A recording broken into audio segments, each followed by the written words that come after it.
அனைவருக்கும் இனிய ரம்ஜான் தின நல்வாழ்த்துக்கள். இந்த ரம்ஜானுக்கு நம்ம பண்ணக்கூடிய ரெசிபி என்னன்னு பார்த்தீங்கன்னா ஒரு சூப்பரான தலப்பாக்கட்டி பிரியாணி ரெசிபி. எப்படி செய்யறதுன்னு பார்க்கலாம் வாங்க.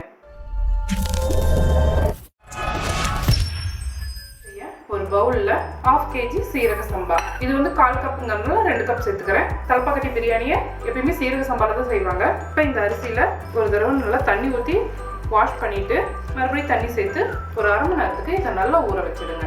அரிசி ஊறட்டும். அடுத்து பிரியாணிக்கு உண்டான மசாலா ரெடி பண்ணிடலாம். அதுக்கு ஒரு மிக்ஸி ஜார்ல பட்டை ஒரு பெரிய துண்டு, இதை ரெண்டா உடச்சி சேர்த்துக்கோங்க. லவங்கம் 7, மிளகு 1 டேபிள் ஸ்பூன், சோம்பு 1 டேபிள் ஸ்பூன், சீரகம் 1 டேபிள் ஸ்பூன், ஏலக்காய் 4, ஸ்டார் அனாச்சி 1, கடல் பாசி ஒரு சிறிய துண்டு. நிறைய சேர்த்துனீங்கன்னா கசப்பு வரும், சின்னதாக சேர்த்துக்கோங்க. இப்போ எல்லாத்தையும் மூடி போட்டு நல்லா அரைச்சி எடுத்துக்கோங்க. நீங்க அரைக்கும் போது இது சரியா அரைப்படலை அப்படின்னா கொஞ்சமா தண்ணி சேர்த்து கூட அரைச்சிக்கலாம். நான் இப்போ இதை பவுடர் மாதிரி அரைச்சி எடுத்துக்கிறேன். இது மாதிரி நல்லா பொடியா அரைச்சி எடுத்துக்கோங்க. அடுத்து இன்னொரு மிக்ஸி ஜார் எடுத்துக்கோங்க.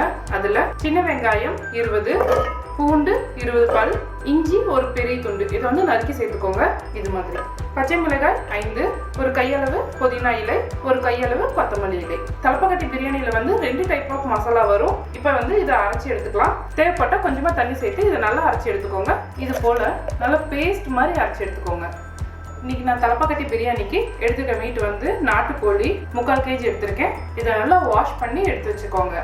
இப்போ எல்லாமே ரெடியா இருக்கு. அடுத்ததான் பிரியாணி செய்ய ஆரம்பிச்சிடலாம். இன்னைக்கு குக்கர்ல தான் நான் பிரியாணி செய்ய போறேன். அதுக்கு குக்கர் சூடானதும் 4 டேபிள் ஸ்பூன் எண்ணெய், இதுலயே 2 டேபிள் ஸ்பூன் நெய் உருகியதும் 2 ஏலக்காய், ஒரு சிறிய துண்டு பட்டை இதெல்லாம் சேர்த்துருங்க.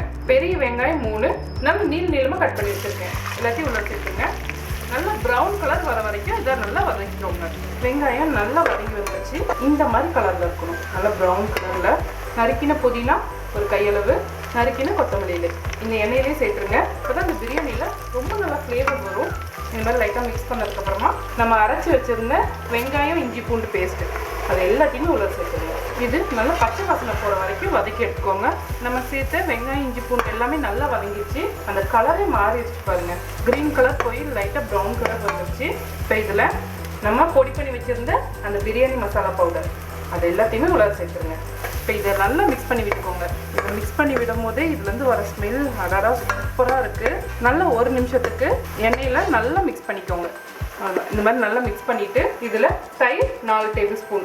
தலப்பாக்கட்டி பிரியாணியில் எப்பவுமே தக்காளி வராது. அந்த புளிப்பு டேஸ்ட்டுக்காக தயிர் சேர்த்துவாங்க. அதுவும் ரொம்ப குறைவான அளவில் தான் சேர்த்துவாங்க. லாஸ்ட்டாக எலுமிச்சை பழச்சாறு சேர்த்துக்குவாங்க. அப்போ அந்த புளிப்பு வந்து நல்லா பேலன்ஸ் ஆகிடும். தயிரை நல்லா கலந்து விட்டாச்சு. அடுத்து இதில் மிளகாய் தூள் 1 டேபிள் ஸ்பூன். ஆல்ரெடி பச்சை மிளகாய் சேர்த்துறதுனால 1 டேபிள் ஸ்பூன் தான் மிளகாய் தூள் சேர்த்துருக்கேன். கொத்தமல்லி தூள் 1 டேபிள் ஸ்பூன் இதில் சேர்த்துருங்க. இந்த மாதிரி ஒரு தடவை நல்லா கலந்து விட்டுட்டு நம்ம ஃபஸ்ட்டே வாஷ் பண்ணி வச்சுருந்த நாட்டுக்கோழியை உள்ள சேர்த்துடலாம். இப்போ இந்த மசாலாவில் நல்லா பரட்டிக்கோங்க. நாட்டுக்கோழி பிராய்லர் அப்படின்னா இதுலேயே சேர்த்துட்டு நம்ம வேக வச்சுட்டு விசில் விட்டாவே கரெக்டாக வரும். நீங்கள் இன்கேஸ் மட்டன் சேர்த்துறீங்கன்னா ஃபஸ்ட்டே 5 விசில் விட்டு அந்த மட்டனை வேக வச்சுட்டு இந்த டைமில் கரெக்டாக அந்த மட்டனை சேர்த்துக்கோங்க. அப்போ சரியாக இருக்கும். இந்த மாதிரி நல்லா மிக்ஸ் பண்ணிவிட்டு இதில் உப்பு 1 டேபிள் ஸ்பூன் கலந்து விட்டுட்டு இப்போ தண்ணி சேர்த்துடலாம். எந்த கப்பில் அரிசி அளந்தீங்களோ அதே கப்பில் 2 கப் தண்ணி எடுத்துக்கோங்க. 1 கப் அரிசிக்கு 2 டம்ளர் தண்ணி கரெக்டாக இருக்கும். நான் இதில் 2 கப் அரிசி அளந்தனால 4 கப் தண்ணி சேர்த்துருக்கேன். மறுபடியும் ஒரு தடவை நல்லா மிக்ஸ் பண்ணி விட்டுருங்க. அடுத்து இதில் 1 எலுமிச்சை பழம் அதோட ஜூஸை லாஸ்ட்டாக இதில் சேர்த்துருங்க. லெமன் ஜூஸை கடைசியாக சேர்த்துக்கோங்க.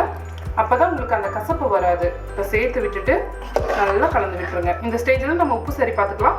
எல்லாமே கரெக்டாக இருக்குது. இப்போ இதை விசில் போடாமல் மூடி வச்சுடுங்க. நாட்டுக்கோழி நல்லா வேகட்டும். நாட்டுக்கோழி நல்லா வெந்துருச்சு. இப்போ இதில் நம்ம ஆல்ரெடி ஊற வச்சுருந்த அந்த சீரக சம்பா எல்லாத்தையும் உள்ள சேர்த்துருங்க.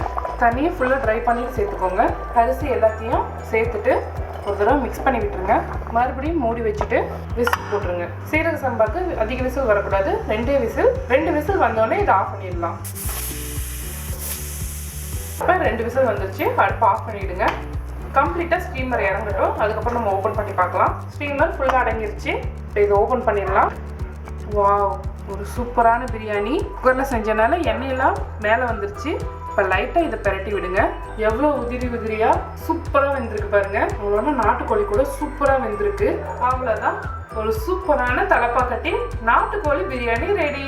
வாசனையே அவ்வளோ கமகமான இருக்கு.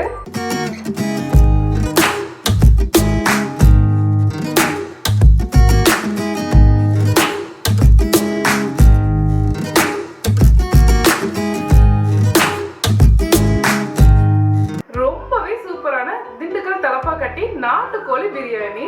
இதோட ஃப்ளேவரே வேற மாதிரி இருக்குங்க, அவ்வளோ டேஸ்டா இருக்கு, ரொம்பவே சூப்பரா வந்திருக்கு. ஸோ நம்மளோட திண்டுக்கல் தலப்பாக்கட்டி நாட்டுக்கோழி பிரியாணியோட இந்த ரம்ஜானை உங்க ஃபேமிலி அண்ட் ஃப்ரெண்ட்ஸோட கொண்டாடுங்க. ஸோ மணக்கம் மனமும் சுவையும் சேனலை சப்ஸ்கிரைப் பண்ணாதவங்க சப்ஸ்கிரைப் பண்ணிக்கோங்க, பக்கத்தில் இருக்க பெல் ஐக்கானே அழுத்திக்கோங்க. லைக் பண்ணுங்க, ஷேர் பண்ணுங்க. உங்களுக்கு விருப்பமான டிஷ்ஷஸ் என்னோட ஷேர் பண்ண நினைச்சீங்கன்னா கமெண்ட் பாக்ஸ்ல கமெண்ட் பண்ணுங்க.